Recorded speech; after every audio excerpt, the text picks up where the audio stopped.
Start.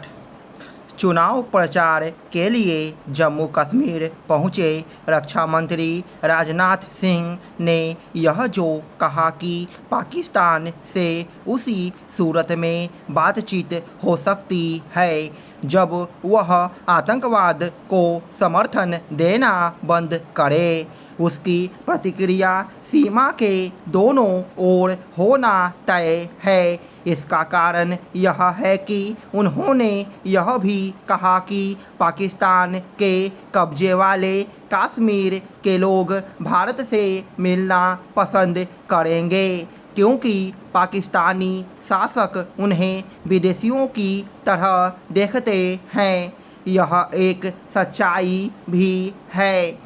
Pakistan अपने कब्जे वाले कश्मीर के लोगों का जैसा दमन और शोषण कर रहा है उसके कई प्रमाण सामने आ चुके हैं। इसी दमन और शोषण के चलते जब तब वहां पाकिस्तान के खिलाफ सड़कों पर उतरकर लोग भारत जाने की अनुमति भी मांगते रहते हैं। वहाँ के लोग यह अच्छी तरह देख रहे हैं कि भारतीय भूभाग में किस तरह तेजी से विकास हो रहा है और उन्हें किस तरह पाकिस्तान की ओर से ठगा जाता रहा है। कहना कठिन है कि रक्षा मंत्री के बयान पर पाकिस्तान क्या कहता है, लेकिन इसके आसार कम ही हैं कि वह आतंकवाद को सहयोग समर्थन देने से बाज आएगा। रक्षा मंत्री ने अपने वक्तव्य के जरिए नेशनल कॉन्फ्रेंस पीडीपी और कांग्रेस को भी निशाने पर लिया। उनके लिए ऐसा करना इसलिए आवश्यक हो गया था क्योंकि नेशनल कॉन्फ्रेंस और पीडीपी के नेता पाकिस्तान परस्ती का परिचय देते हुए उससे बात करने पर जोर दे रहे हैं, लेकिन ऐसा करते हुए वे यह रेखांकित नहीं करते कि वार्ता के लिए उसे आतंकवाद पर लगाम लगानी होगी। नेशनल कॉन्फ्रेंस और पीडीपी कश्मीर के लोगों को अनुच्छेद 370 की वापसी का भी सपना दिखा रहे हैं।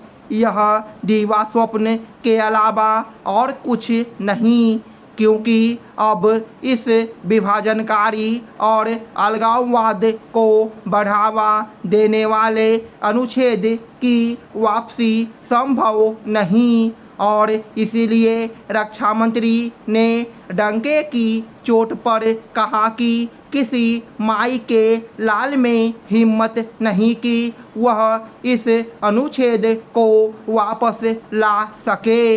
ऐसा कहते हुए उन्होंने कांग्रेस को भी निशाने पर लिया, जो कि नेशनल कॉन्फ्रेंस के साथ मिलकर चुनाव लड़ रही है और अनुच्छेद 370 की वापसी के उसके वादे पर मौन धारण किए हुए हैं। कांग्रेस को यह बताना चाहिए कि क्या वह नेशनल कॉन्फ्रेंस के घोषणापत्र में किए गए वादों से सहमत हैं।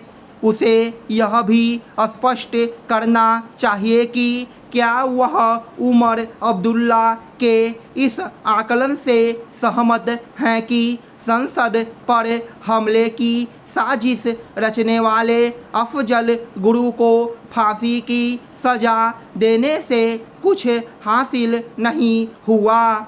यह अलगाववाद और आतंकवाद के दौर की वापसी के समर्थकों की हमदर्दी हासिल करने वाला ही बयान है और इसीलिए राजनाथ सिंह ने उन पर कटाक्ष किया कि अफजल को फांसी न दी जाती तो क्या उसके गले में हार डाले जाते।